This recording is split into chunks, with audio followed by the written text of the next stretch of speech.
Tiniyak ng pambansang pulisyan na marami pa ring pulis ang matitino at tumutupad ng tungkulin.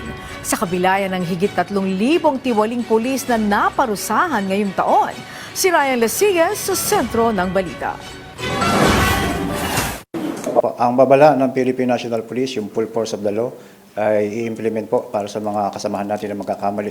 Kung mapapansin po ninyo, sinasabi po natin na pinalalabas po natin kung ano po yung mga actions na ginagawa po natin para maging transparent po ang Philippine National Police. Ito ang babala ng pamunuan ng Philippine National Police o PNP laban sa mga tiwaling pulis na patuloy na dumudungi sa kanilang hanay. Ayon kay PNP Public Information Office Chief Police Brigadier General Randolph Tuanyo, wala silang sasantuhin sa kanilang isinasagawang internal cleansing. Sabi ni Tuanyo, patunay dito ang mahigit 3,000 pulis na napatawan ng iba't ibang parusa. Mula January hanggang December ngayong taon, mahigit sa 1,000 pulis na ang natanggal sa serbisyo.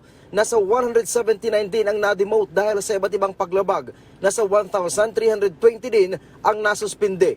58 naman ang hindi binigyan ng sweldo habang nasa halos 700 naman ang na-reprimand, na-restrict at natanggalan ng pribilehiyo. Kabilang sa kaso ng mga ito ay paggamit ng illegal na droga, murder, rape, graft, robbery, extortion at iba pa. Sinasabi po niya yung zero tolerance po natin sa mga wrongdoings ng ating Philippine National Police.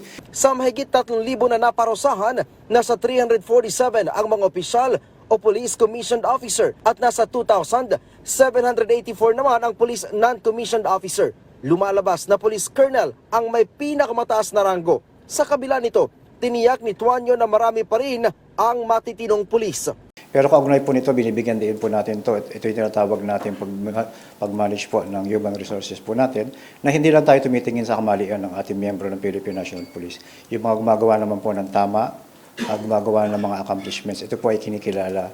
Ito po ay kinikilala ng Philippine National Police. Matatandaan nitong nakarang linggo lang, 7 pulis din ang inalis sa serbisyo ng NAPOLCOM dahil sa pagkakasangkot sa pagsasampa ng gawa-gawang kaso sa Caloocan. Ryan Lisigas para sa Pambansang TV sa Bagong Pilipinas.